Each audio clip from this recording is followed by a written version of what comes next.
تأهل المنتخب المغربي إلى دور ثمن النهائي من كأس العالم 2022 لكرة القدم المقامة في دولة قطر عقب فوزه المستحق على كندا بنتيجة هدفين لواحد على ملعب التمامة في الجولة الثالثة والأخيرة من الدور الأول للمجموعة السادسة.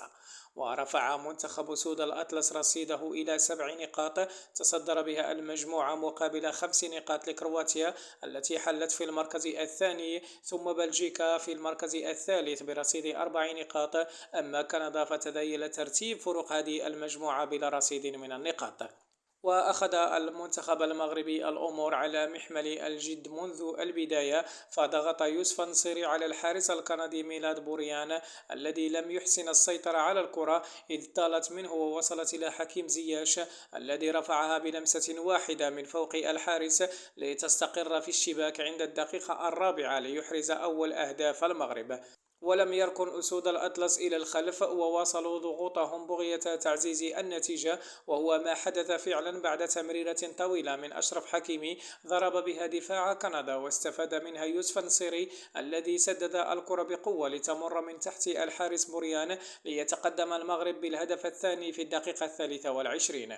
وانخفض أداء اللاعبين المغاربة قليلا، وهو ما منح الفرصة لنظرائهم في كندا من أجل امتلاك الكرة وتشكيل بعض ملامح الخطورة.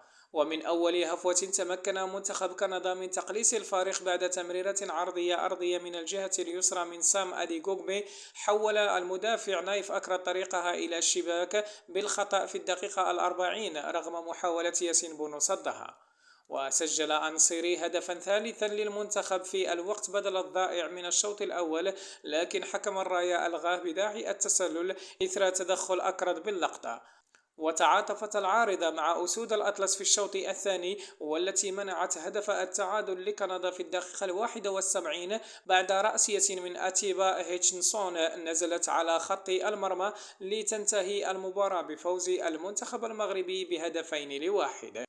وبصعوده إلى الدور الثمن النهائي قرر المنتخب المغربي إنجاز سلفه من جيل الثمانينيات بالوصول إلى هذه المرحلة في مونديال المكسيك 86 900 وألف.